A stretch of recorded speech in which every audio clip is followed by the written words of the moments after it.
The deadliest concentration camp of the Second World War was Auschwitz, and the man who created it, Rudolf Höss, wanted to make somewhere which would exterminate millions.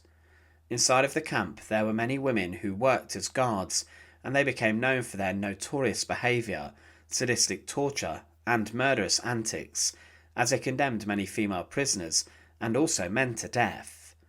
They were willing to execute people at roll call every day, but at the end of the war very few of the female guards of Auschwitz were ever brought to trial and were executed for their crimes. But in this documentary we look at 5 women, 5 female guards who paid the ultimate price for their actions inside the deadliest site of mass slaughter of World War II. To support our channel, please make sure to subscribe.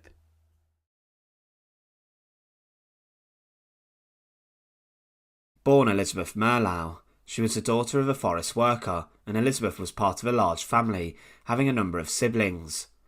After she finished school, she worked as a nanny and a cook from 1933 to May 1938, and then afterwards she became a hairdresser. Before the Second World War occurred, she became inspired with the politics of the Nazi Party and became ingrained with the policies outlined by Adolf Hitler. She signed up for the SS retinue at the start of October 1941 and worked as an overseer initially at Ravensbrück concentration camp. Ravensbrück was a camp strictly for female prisoners that was opened by the Nazis, and she worked under Dorothea Binz. She was trained to be an Aufseherinnen, and she had to keep an eye on the prisoners to ensure that no one escaped. In March 1942, Elisabeth Volkenrath applied for a transfer from Ravensbrück to Auschwitz, the huge extermination and labour complex in which the final solution was implemented within. It was planned for Auschwitz to be one of the main extermination camps, responsible for massacring as many people as the Nazis required. Volkenrath became a guard in the prisoners' tailor shop inside of the camp, and then after, in August 1942, she was transferred to the women's area at Auschwitz-Birkenau. Birkenau was the main extermination element of Auschwitz, but shortly after, she was taken ill. Elisabeth Volkenrath was stricken down with a case of typhus and ended up in hospital. After this, she took office inside the parcel post in Birkenau from the end of December 1942. Here she monitored up to 30 prisoners, and she would inspect different packages coming into the camp. She ordered the prisoners to inspect the packages that were coming in, many from the Red Cross, and then the goods inside these would be distributed. Volkenrath was also tasked with handing out bread inside of the camp. She remained at Auschwitz-Birkenau until September 1944, and was then transferred back to Auschwitz I, becoming the camp leader of the women's area. She was promoted to the superintendent of the women's camp, and remained in this position until Auschwitz was evacuated. In terms of what Elisabeth Volkenrath did at Auschwitz and other camps, she was accused of a number of despicable actions. She was accused at her trial of taking part in the selection processes. This is where prisoners would arrive at the camp by train, and those who were simply not fit enough to work would be sent straight to their deaths inside of the gas chambers. Volkenrath was accused of choosing those inmates to be killed immediately, but she would deny this like so many SS guards would at trial. She was also accused of helping to load prisoners onto transports and lorries, which would take them straight to the gas chambers after their fates had been decided. She did claim that she did not know where the lorries were heading. The most shocking claims about Elisabeth Volkenrath relate to her inhumane and cruel treatment of prisoners while she worked in the women's section of Auschwitz. It was said by a number of witnesses that she had a habit of beating women, and she admitted that she did slap the faces of many women whilst working as a guard. A lady, Vera Fischer, stated that she was once beaten so severely by Volkenrath that she was placed in hospital for 3 weeks. It was also claimed that on around 80 occasions she was witnessed beating women prisoners until they were unconscious, and that armed with a rubber truncheon she even beat many women to death. Helene Herkovitz stated in evidence against Volkenrath that she was questioned about a ring and a locket she was wearing, and after this she was forced to run behind a bicycle to the SS headquarters where Volkenrath was. There she beat her with a rubber truncheon, and she was placed in a cellar and given bread and water every 3 days. She was then forced to work in the toilets, where she caught typhus and almost died. The accusations continued, with Volkenrath accused of throwing an old woman down a flight of stairs near to the workshop where the old lady then died immediately. Also, she took food and water away from prisoners, as well as other supplies, leaving them with very little to survive on. Volkenrath also imposed making sport, where prisoners were forced to take part in grueling exercises in a group form of punishment, and sometimes these punishments were so severe that prisoners died from exhaustion. Volkenrath, in terms of her conduct, was also later accused of striking women so hard that they would be knocked down to the ground and would be out cold. It was stated that she once caught a girl who was sick taking some vegetables, and Volkenrath made her kneel down and hold the stolen goods above her head for 4 hours, until she could no longer hold her arms up. After this, she took her rubber truncheon to her and knocked the poor girl unconscious, and it was instructed that no one could help her until nightfall. She was known for being a brutal and savage guard who would happily beat prisoners unconscious and sometimes even to death, imposing a reign of terror onto those poor people inside of the camps. After Auschwitz was evacuated, Elisabeth Volkenrath was sent to Bergen-Belsen concentration camp on the 5th of February 1945, and she worked under the Beast of Belsen, Camp Commandant Josef Kramer. She stated that once again she fell ill from typhus after a few days of arriving at Belsen, and it's clear that there was a rife typhus epidemic sweeping the camp. The state of Belsen at this time in the war was shocking, with much hunger and desperation all around. On the 15th of April 1945, Bergen-Belsen was liberated by the British. As they entered the camp, they found around 10,000 corpses and around 60,000 prisoners clinging to life. Also at the camp there were a number of guards who had stayed there rather than flee, and one of these was Elisabeth Volkenrath. She was taken to the cellar prison shortly after she was forced by the British to remove all of the corpses and bury them in mass graves. Whilst in prison she was interrogated, and through prisoner testimonies it was clear what a brutal and barbaric woman she clearly was. Prisoners from Belsen and Auschwitz told of her beatings and her thirst for violence at such a young age. She was then placed on trial at the Belsen trial, which began on September 17, 1945 at Lörneberg. She was charged with crimes committed at Auschwitz and Belsen, and chose to plead not guilty. Volkenrath did admit that she attended selections at Auschwitz, but denied participating, and also said how she did not know about the gas chambers. She admitted to slapping inmates, and stated that the mistreatment of prisoners was a lie. Volkenrath even went as far to say that she had been punished in the fact she had to live like the prisoners. Along with 2 other women and a host of other males such as Josef Kramer, Elisabeth Volkenrath was sentenced to death for her crimes. On the 13th of December 1945, at Hamelin prison, she was taken out of her cell to the execution chamber. Her execution was to be performed by British executioner Albert Pierpoint using the long drop method on a specially built scaffold. Pierpoint and his assistant met previously with all of the condemned to calculate their height, weight and the subsequent drop needed to snap their necks and kill them. Pierpoint on simultaneous gallows performed the execution of those condemned during the Belsen trials. However, the women condemned would go first. The first of the women to die was Volkenrath. She was brought into the chamber and taken up the stairs to the gallows.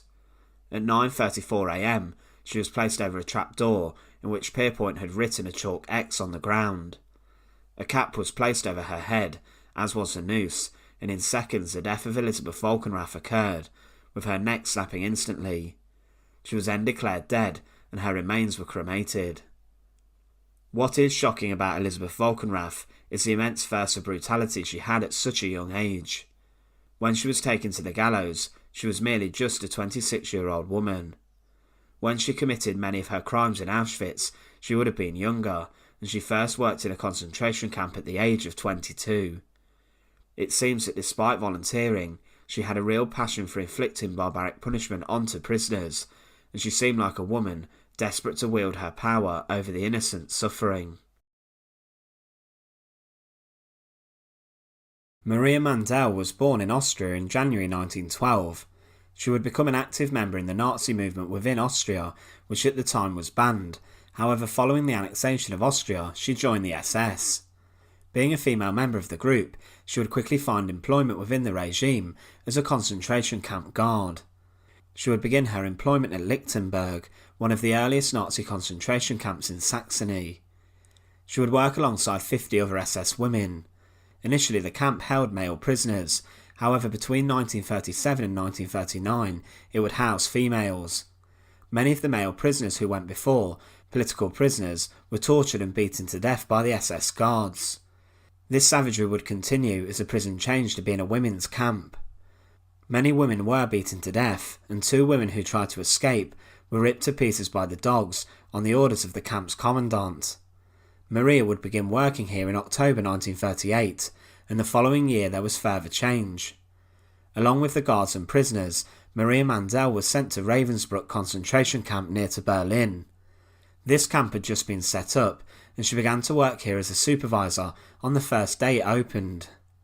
Ravensbrück was a camp specifically for women, and as the Nazis would conquer more land and territory, the numbers inside the camp would grow.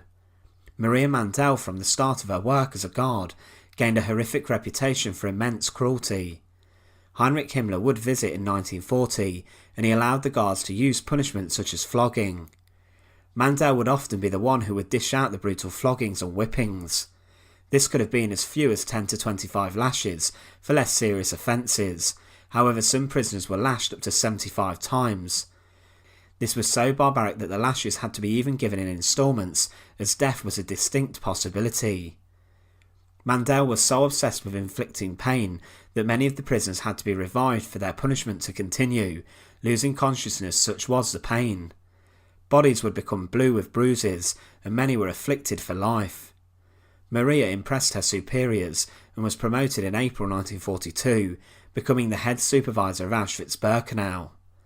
Birkenau was the extermination camp of the Auschwitz complex, and during the Holocaust and the Final Solution, it was used as the main centre for killing Jews and other minorities, which went against the Nazis' racial laws. She replaced Johanna Langerfeld as the commander of the women's camp, who had previously fallen out with Rudolf Höss. Mandl's intelligence and devotion to the Nazi cause is what led to her promotion. She would preside over the women's camp with terror, and would earn the nickname the Beast. The brutal and horrific punishments and beatings would continue. She would also take part in the selections, playing God with the lives of the prisoners inside Auschwitz. Jews who were not fit enough to work would have been sent straight to the gas chambers in these selections, and it would be Mandl who would decide this. From selection to death would be a mere matter of minutes, and in this way she sent dozens of thousands to their deaths. Many of the female prisoners chosen by Mandl would also have to submit to barbaric, degrading, and often deadly medical experiments carried out by SS doctors such as Josef Mengele. Some of the women selected by Maria would become the test subjects for these experiments. After the war, at her trial, the court would hear of many of these horrific experiments. Testimonies would tell how hundreds of women had been sterilised by X-rays and forcibly had their ovaries removed for further examination before they were sent to their death inside the gas chambers. It would also be told how children were sometimes just left to freeze to death in the winter at the camp, and also how Mandl forced thousands of women to stand to attention in their bare feet in the snow. These women collapsed in the freezing temperature and also suffered from hypothermia. They were then ordered to run back to the barracks, and those who could not do so were sent to their deaths. When hearing this, Mandl responded at trial that she had always cared for the prisoners' well-being. Other accounts would tell how she would have a number of liaisons with large groups at her furnished villa near to Auschwitz. These parties were huge episodes of debauchery, and often occurred when Mandl wanted to celebrate after administering torture. Mandl would take part in selections for over 2 years, and it's estimated that 500,000 women and children were sent to their deaths by Mandl's actions in Auschwitz. She would also establish within the camp an orchestra. She was a fan of music, and instead of cleaning toilets and completing horrendous hard labour, a privileged group of women were forced to perform in an orchestra. This consisted of a couple of violins, cello, guitars, accordions and other instruments. The orchestra was even conducted, and they played marches whilst women arrived at the camp. It was said that the women who came back from work exhausted had to march in time to the music. Music was ordered for all occasions, for the addresses of the camp commanders, for the transports, and whenever anyone was hanged. As Auschwitz was liberated by the Red Army, Maria Mandl was nowhere to be found. She had left the camp in late 1944, being assigned to a subcamp of Dachau. With the Allies and the Red Army liberating different camps, exposing the horrors of the Nazi regime, Mandl fled into the mountains of southern Bavaria. She was arrested on the 10th of August 1945 by the US Army and was interrogated.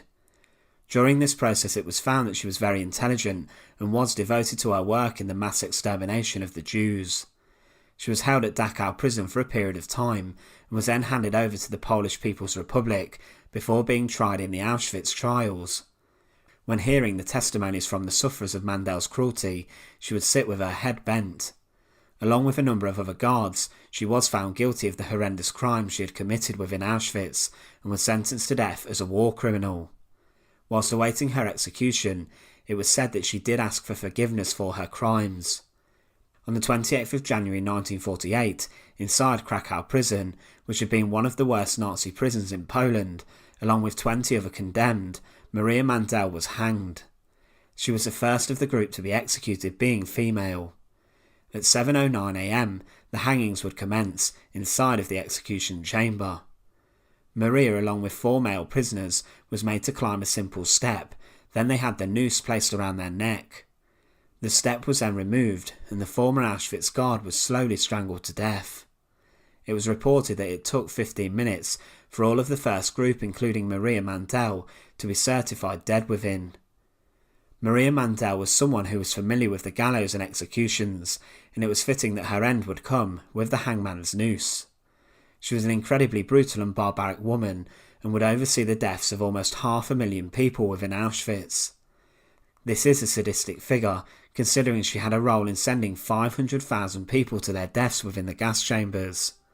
She certainly got what was coming to her, and her execution was a justified one. Irma Grese was born on the 7th of October 1923, inside of a small village named Rechen. It was a very rural upbringing for her, and she was raised around 50 miles north of Berlin. Her father, Alfred, was a farmer, and her mother took her own life in 1932, when she was 9 years old, and it was believed the marriage problems that she had with her husband may have led to this. But this left Irma and her 4 siblings without a mother, but her father was considered a man who regularly visited church, but he was very strict and stern with his children, and he often beat them. But he was a man who had a lot of bad feelings towards the Nazis and the rise of Hitler, and he banned his daughters from joining the League of German Girls, the Nazi youth group for young women, where they were taught how to be a housewife and a mother. But Irma and her sister Helene joined the group, against her father's wishes, and she became brainwashed by the Nazis, and she indulged in many of their policies. Irma began her indoctrination at the age of 10 when Hitler came into power, and her father had no choice over this, as at the time Nazi education was introduced in all elementary schools. Irma would become an ardent Nazi even at a young age, and at the age of 14 she left school after leaving home. She then worked as a farmhand for 6 months, before working in Luschen, in a shop as a retail sales clerk. She may have left home due to the rift which was opening up between her and her father, as he was disgusted by Irma's influence inside of the Nazi party, and how she was beginning to venerate Hitler. Irma, though, was a girl who was not considered the most violent at a young age, as she would often run away from fights and not get involved in them. But at some point she changed completely. In 1939 she went to study nursing, but she went to do this at the Hohenlyschen Hospital, a place where SS members would go to convalesce, around 20 miles from her hometown. This was where many top-ranking Nazis would go to be treated, and she trained, it's believed, under Karl Gebhardt, who would during the Second World War be known as a disgusting and evil doctor who performed shocking medical experimentation. He too would later be executed for his crimes, but it's believed that Irma may have been party to some of these experiments, and may have watched as she tried to become a nurse. Whilst here it's likely she became further indoctrinated with the SS also, but she apparently was not good enough to be a nurse, and it was said she was best fit for other lines of work. She was around 17 at the time, but Irma then spoke to one of Gebhardt's friends at Ravensbrück, an all-female concentration camp. She went here for work in April 1941 and was told to come back in 6 months when she was 18. In the meantime, she worked at a dairy farm and as a machinist, but she then went back to Ravensbrück and she joined the SS as an SS Aufseherinnen, or a female concentration camp guard. Women were asked to work in this line of employment from all over Germany, and around 2,500 would serve during the Second World War. Irma had to pass a number of exams, and she was also asked questions to ensure she was a Nazi and a strong one who knew about the party and the race laws. She then was hired to train as a concentration camp guard, and she went through 3 weeks of hard and difficult training. On one of her first days, she actually apologised to a prisoner who stepped out in front of her, and this was deemed not good enough, and she was then told how to brutally deal with inmates and how to not be polite to them. She around this time began to have relations with the SS male officers at the camp, and it was said that it appeared that all Aufseherinnens, married or unmarried, had one or more constant SS lovers. She would have indulged in the drinking bouts and parties that the SS had in the evening, but after 3 weeks she was trained. She then went to participate in many inmate beatings at Ravensbrück, and each month she was making 54 Reichsmarks in salary. She was trained by other sadists, but at the age of 19 it was time for her to move on. She received orders that she was going to be transferred to Auschwitz-Birkenau, near to Krakow. Before this move she went home, and Irma visited her father, and whilst wearing her full SS uniform, she had a huge argument with him. Her father allegedly struck her during this, and he then told her never to come home. But when she got to Auschwitz, Irma Grese was assigned to the women's camp at Birkenau, and this was the main extermination part of the site where thousands were killed in the gas chambers. She had a number of duties there, including commanding the gardening squad, working on the telephones, and even being in control of the mail. She then in May 1944 became an Oberaufseherin, and she was given the task of commanding over 30,000 female prisoners in Birkenau's B-22C camp.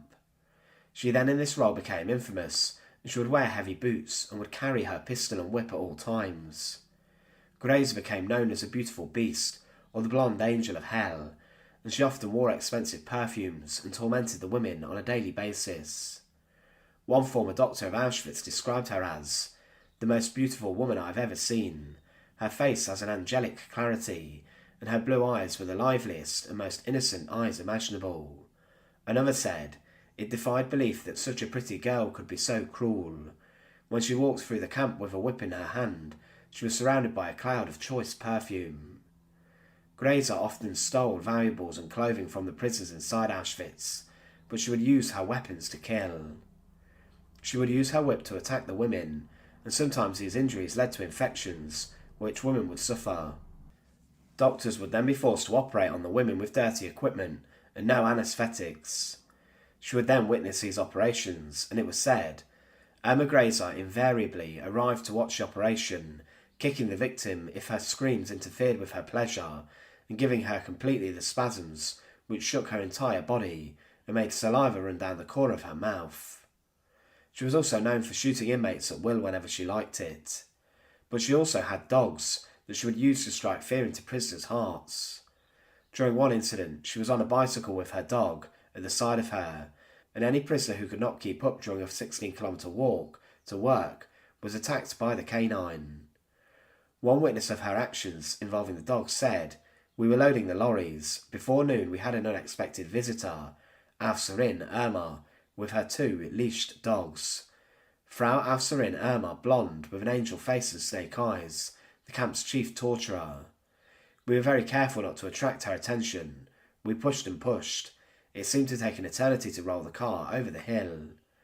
The next team was unable to coordinate its efforts. They were completely unnerved by our visitor. They hesitated and lost control of their wagon. It swayed bold down the hill and capsized, scattering stone over the whole area. The prisoners were completely broken in spirit. Aufseherin Irma set the 2 dogs on them. The girls tried to escape their fangs, but the trained killers easily overtook them. One grabbed a Polish woman which slipped on a rock. The other fell upon a Russian girl. At Irma's orders, the Capo underlings beat and kicked the girls, still untouched by the dogs. The Capo wrote down the numbers of the delinquent team. The dogs were tearing at the girls' bodies. Irma came closer to observe what they were doing. Her eyes were bloodshot. The sight of the blood seemed to intoxicate her. She panted. We stood in a trance as it at a gladiatorial combat. Irma Grese was also involved in the selection processes, and she would regularly decide with doctors such as Josef Mengele who would live and who would die. She even, it's believed, had an affair with Mengele, as well as other men and women, including female prisoners, and when she got bored of them she would send them to their deaths. Grese did fall pregnant, and she forced the inmate doctor to perform a termination on her, and she even supplied the instruments required, and the doctor did perform this procedure. She did fall in love with an SS man though, Franz Wolfgang Haxinger, who was the chief engineer of Auschwitz I's construction element, and the pair would meet up in the evenings. But as the Second World War turned against the Germans, Irma Grese's work at Auschwitz came to an end, as the camp was evacuated with the Red Army on the horizon.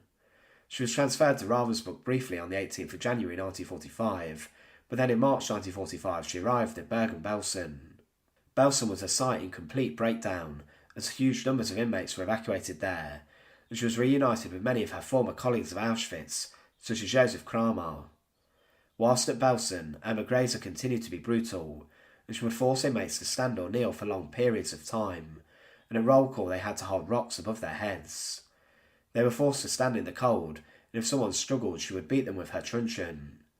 Even as the Allies were close by to liberating Belsen, she was still brutalising inmates. Irma Grese remained at the camp as the Allies seized control, and she was there to allegedly maintain law and order. She had the chance to run, but decided against it. She was not immediately arrested and was forced to help bury the over 10,000 corpses that were lying around. She was then arrested on the 17th of April 1945, and many heard about her evil actions, and she was temporarily imprisoned in a Wehrmacht tank training academy nearby. She said, "It was our duty to exterminate antisocial elements so that Germany's future would be assured."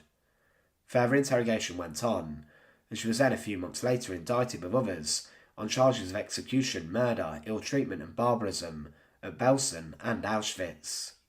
She was brought to the Belsen trials, and during the trial it was said she was more bothered by her appearance than the charges that were brought against her. Throughout the trial she remained calm, and she remained unemotional when the evidence was put forward. Witnesses described seeing Irma Grese shooting prisoners at point-blank range, and one said she was beaten by Grese, and that some were even beaten to death. When the trial came to an end, Irma Grese was sentenced to death alongside two other women, Elisabeth Volkenrath and Johanna Bormann. She was taken from her cell, and following this Grese was known to be crying. She was then sent to Hamelin prison to await her execution, and it was Albert Pierpoint who would take her life. On the 13th of December 1945, Grese was to face the hangman, and she was the second to die that day, as Elisabeth Volkenrath was to die first. It was said of her execution, "We climbed the stairs to the cells where the condemned were waiting. A German officer at the door leading to the corridor flung open the door, and we fired past the row of faces and into the execution chamber. The officers stood at attention. Brigadier Patton Walsh stood with his wristwatch raised. He gave me the signal, and a sigh of released breath was audible in the chamber. I walked into the corridor. Irma Grese, I called.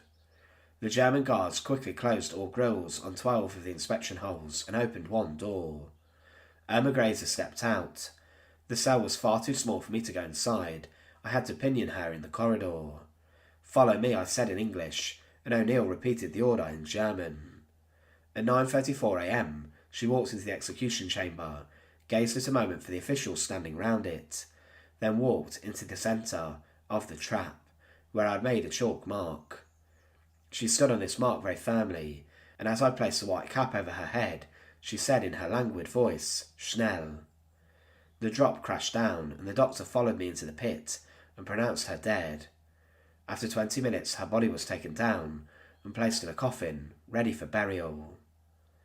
Irma Grese was one of the most notorious war criminals of the Second World War, and she was known for being a murderer and a brutal guard who was too happy to beat people with her whip and other weapons. She took many lives with her pistol and was sentenced to death for her crimes. Elisabeth Lupka was born on the 27th of October 1902 in Klein-Damnar. Today the town where she was born can be found in Poland. It's believed that she had a rather normal upbringing and life before the Nazis came into power, and in 1934 she got married. She and her husband had no children, and quickly after marrying, Elisabeth and her husband divorced.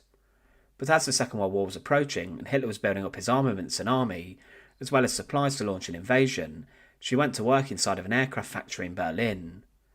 She would have been involved in the creation of planes which would be used during the conflict, and many of these factories were kept secret to ensure other nations were not aware of Hitler's rearmament campaign and intentions to begin a new world war. She continued working as a labourer there, but in 1942, like many other women, Elisabeth changed jobs. Many women were attracted to work inside of the concentration camps, and they came from all walks of life to be trained as guards for them. Some women were hairdressers, others had been nurses, and they came from a variety of different professions. Elisabeth Lupka left her job and then went to Ravensbrück concentration camp, where she would learn how to become an SS Aufseherin, a female overseer. She wanted to train in how to work at camps such as Auschwitz, and she may have been attracted to this line of work due to an increase in pay. It's not entirely known how indoctrinated she was as a Nazi, but when she transferred to Auschwitz, it's fair to say she became a violent brute. But at Ravensbrück, which was an all-female camp, many women arrived with the dream of training to become a female guard. Ravensbrück in a sense was an apprenticeship for many women who would learn how to create sadistic reputations for themselves, and they would learn how to beat prisoners into submission. Teachers such as Maria Mandl would school the women on how to instigate reigns of terror and strike fear into the hearts of the prisoners. The women typically would learn at Ravensbrück for a period of time, before they were sent to other camps inside of the Third Reich. Ravensbrück itself was known for being a brutal place where women were forced to work hard, and where many women were killed by incredibly harsh conditions. But following completing her studies at Ravensbrück, Elisabeth then transferred to become an Aufseherin, and she looked after a number of work detachments and details. But in the following year, in 1943, she was summoned and transferred to move to Auschwitz II-Birkenau. Birkenau was a camp where hundreds of thousands of prisoners inside the largest concentration camp site would be killed, and it became the centre of extermination at Auschwitz. Inside here, brutal SS guards, such as Josef Kramer, who became known as the Beast of Belsen, would drive thousands of people into the gas chambers each day, forcing them in with his whip. As Auschwitz expanded its killing capabilities and operation, many guards were summoned to staff the camp, and Elisabeth was one of those women who were recruited. Whilst at Auschwitz she was known for being brutal and barbaric, she was noted to have been spotted beating a number of prisoners with her whip and forcing them to work harder. She became a block overseer, so she was responsible for a number of prisoners inside the camp, and she would also be responsible for punishing those if there were any infringements of the rules. Usually women were driven from their beds early in the morning by guards, armed with their whips, and it's likely Elisabeth Lupka did this. She was also noted to have been at the railway station when new arrivals came to Auschwitz. When people were deported to the camp, there were huge selections that took place. Guards, doctors and other members of staff would, whilst the victims were disembarking the trains, walk through the crowds and select those men, women and children who would go to the gas chambers. These guards played God with people's lives, and Elisabeth Lupka was spotted taking part in the selections. She would choose which inmates were healthy enough and fit enough to work at the camp, but also she would choose those who weren't, and would be loaded onto the trucks and then taken to their death straight away. The selections were a terrifying part of Auschwitz, and only a select few were ever allowed inside the camp to work, with the majority being killed within minutes of arriving. The selections were also the reasons why a number of guards were executed in post-war trials, as they were responsible for the murders of others. Elisabeth Lupka stayed at Auschwitz for a couple of years, until the camp was evacuated in January 1945. She went on a death march of prisoners to Loslau, but following accompanying the inmates there, she returned to the all-female camp Ravensbrück. Camps all over Nazi Germany's lands were being evacuated, as the threat of the advancing Red Army and the Allies was looming, and Hitler did not want a single prisoner falling into the hands of his enemies, so that the true natures of the camps would be told. But following a short stint back where she was trained, on the 6th of June 1945, she was arrested by Allied soldiers and was then sent to an internment camp to be processed as a prisoner of war. However, it took 2 years for Elisabeth Lupka and her crimes to come to fruition, and following a long interrogation and investigation, she was extradited to Poland to stand trial for war crimes. She appeared in a court in Krakow and was accused of many crimes, including mistreating the prisoners at Auschwitz. She was accused of beating them and using violence against them, but also that she was involved in selecting prisoners to go to their deaths inside the gas chambers. Testimony was made against her, An eyewitness account stated that she was in the selection yards taking part in this. But because of the evidence against her, Elisabeth Lupka was found guilty of war crimes, and she was sentenced to death. Inside the execution chamber there were a number of hooks which were embedded into the ceiling. Many former Nazi guards at Auschwitz were hanged inside of that execution chamber, including Maria Mandl. But Elisabeth Lupka on the 8th of January 1949 was led from her cell by guards into the chamber. From the hooks in the ceiling dangled the ropes and nooses that would take the war criminals' lives, and a stool was found underneath. Her identity was confirmed before she was led under one rope and hook and was told to stand on the stool. As she stood on this, a noose was tied around her neck, and then quickly the stool was kicked out from underneath her. This led to her strangling to death, and it would have taken a few minutes for Elisabeth Lupka to die. Following her death, her body was cut down, was then given to a university in Krakow, where they dissected it for medical research. But Elisabeth Lupka today isn't as well known as the other Nazi war criminals, but she was responsible for the deaths of many inside of Auschwitz. She was notorious for her use of the whip and violent beatings, and she was also personally accountable for sending people to their deaths. Ultimately at Auschwitz, over 1 million people would go to their deaths, and still today, decades on after the camp was liberated, the true horrors there are being uncovered with new discoveries. Many of the stories of the victims remain untold today, but what is tragic is that only a small number of guards and staff were ever brought to trial for their crimes. Elisabeth Lupka was one of those who was executed for her work at Auschwitz, but there were so many more former guards who managed to escape capture and evade capture, and they lived out the rest of their lives in relative peace, in the true knowledge of their crimes that they had been involved in. The rise and fall of Johanna Bormann is one that features her evil actions inside of some of the most barbaric concentration camps of the Second World War. She would rise to become one of the most barbaric female guards inside of the SS, but her fall would see her go to the gallows for it. She was a very religious woman in her early life, and she even embarked on missionary work spreading the word of God, but then she would go into a more sinister way of working. Johanna Bormann was a woman who joined the Auxiliary SS shortly before the Second World War broke out in 1938. She was at the time about 45 years old, which is very different compared to many other female guards, as a majority were younger women in their 20s, who had been indoctrinated inside of many of the Nazi youth groups. Of course, Bormann was too old to be part of these, meaning she was a virulent Nazi who chose to support this evil regime, and she would have had different beliefs before Hitler rose to power. But Bormann was financially motivated, and she knew she could earn more money inside of the concentration camps with the SS than she would in a normal civilian job. To begin with, she was sent to the Lichtenburg concentration camp in Saxony. This was one of the first concentration and imprisonment sites and centres set up by the Nazis, and it was opened in 1933 by the SS, and it would hold 2,000 prisoners, and it then became a women's camp and a prison. Lichtenburg closed when the female prisoners were sent to the newly opened Ravensbrück concentration camp.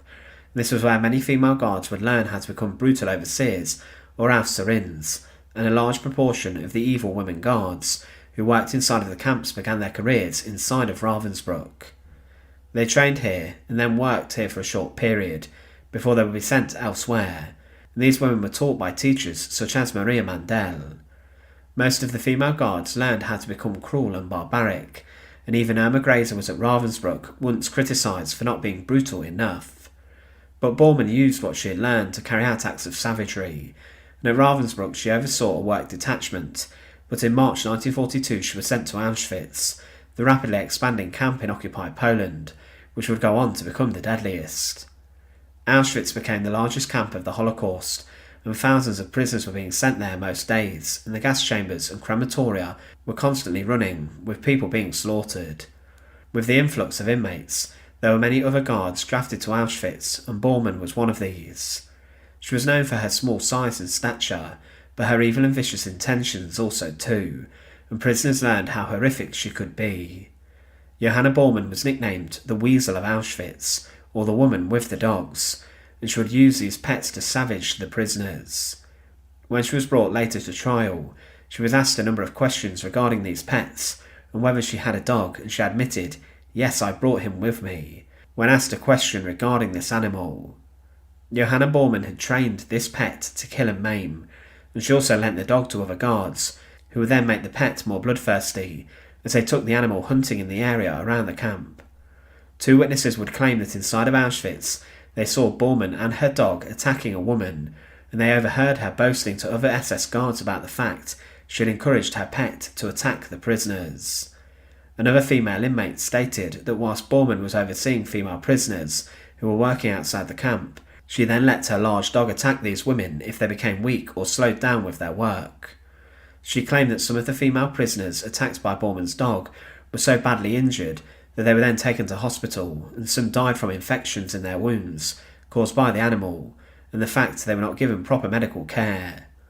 Some inmates who were injured by the dog were even sent to the gas chambers, and they were said to have not been able to then work hard enough as they were injured. Johanna Bormann later denied these accusations, but more came her way as a lady named Helena Köpper claimed that Bormann was the most hated woman and person and guard inside of Auschwitz.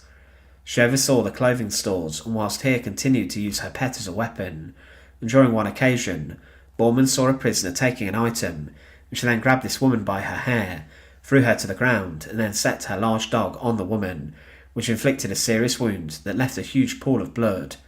When the doctor got there, the woman was not moving, and she was then finished off inside of the gas chambers, upon Bormann's request. The dog also attacked another woman who was so badly injured she was inside of the camp's infirmary for 6 weeks. But as well as using her pet as a weapon, Johanna Bormann was also adept at using other weapons, and one woman, Dora Silberberg, claimed that Bormann struck a woman who felt so ill she could not walk to the work site, and when she arrived there she sat down as she was very ill. Bormann then hit the woman so hard across the face that she knocked out 2 of her teeth and then set her dog on her. The prisoner then died in the infirmary, but at her trial the brutal guard tried to deflect, and she said that other guards had dogs and pets at the camp, and she continued to deny the allegations against her. More prisoners though came forward. It was said Bormann was seen beating inmates who were wearing better clothes than she accepted, then she forced them to undress and take part in strenuous physical torture, and she did admit to hitting female prisoners who did not listen to her. But one of the most serious offences she committed inside of Auschwitz was that she would take part in the selections. This was where prisoners arrived at the camp, and those who were not fit enough to work would be sent straight to their deaths inside of the gas chambers. Bormann patrolled the selection yards and chose many people to be sent to their deaths, and she did this regularly, playing God with people's lives. It was discovered during her cross-examination at the Belsen trials that even the pigs at Auschwitz were being kept better than the prisoners were, and that these were given a lot of food, but the prisoners were not, and they were left to starve. But as the war turned against the Germans, Johanna Bormann was moved to Budi, a subcamp of Auschwitz, where her violent streak continued, and she was then transferred further to other sites before she was sent back to Ravensbrück briefly, and then on to Bergen-Belsen.